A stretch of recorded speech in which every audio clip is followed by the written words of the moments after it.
Guys, ज्यादातर आप लोगों को एयरलाइंस में फीमेल स्टाफ ही देखने को मिलेगा। उसके पीछे का रीजन क्या है? डोंट वरी, मैं आपको बताता हूं। उसके पीछे का रीजन है फ्यूल की बचत।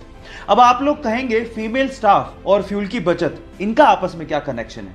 बहुत गहरा कनेक्शन है। एक्चुअली एक प्लेन एक जगह से दूसरी जगह पे जाने में कितना फ्यूल खर्च करेगा वो वेट पे डिपेंड करता है, और कंपैरेटिवली फीमेल का वेट मेल के वेट से कम होता है। और ऐसा करके बहुत सारी एयरलाइन कंपनीज ने एक एक साल में 2 से 3 करोड़ रुपए की फ्यूल की बचत भी की है। क्या आपको इसके पहले तक इफेक्ट पता था? और अगर नहीं पता था तो चैट सेक्शन में लिखना मत भूलिएगा। गाइज, 2 लाइफ सेविंग हैक आप लोगों से शेयर करता हूं। नंबर 1, अगर आपको मच्छर काट जाए और बहुत ज्यादा खुजली हो रही हो, इन दैट केस आप नेल पॉलिश लो और उस जगह पे वो नेल पॉलिश लगा लो, आपकी खुजली बहुत ज्यादा कम हो जाएगी।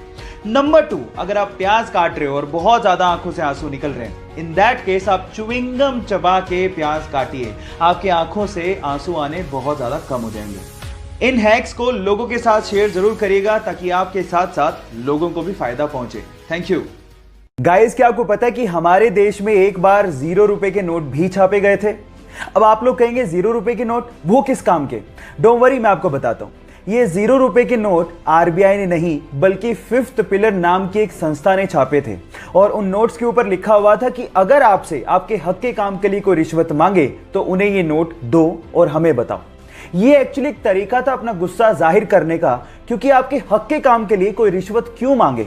ये भ्रष्टाचार को कम करने का तरीका आपको कैसा लगा? चैट सेक्शन में लिखना मत भूलिएगा।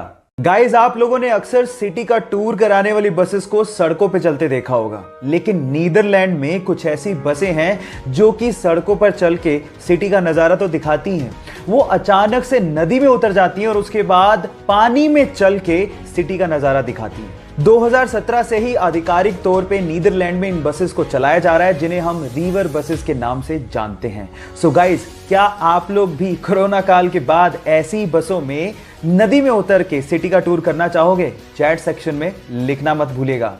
कनाडा के एक 23 साल के लड़के को एक्सीडेंट की वजह से अपना पैर गंवाना पड़ा, और उसके जस्ट बाद ही उसे कैंसर भी हो गया।